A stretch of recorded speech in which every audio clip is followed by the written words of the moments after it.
mag-wish kay according sa sayings nga akong nabasahan is mas better na prayer kaysa wish, di ba? So akong prayer ni mama is kanang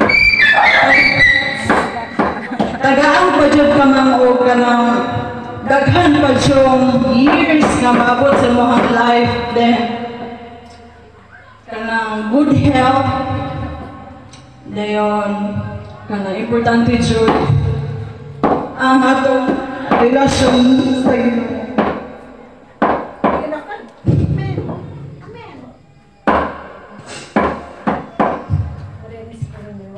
Mas tayo. Ikuha na yung para dili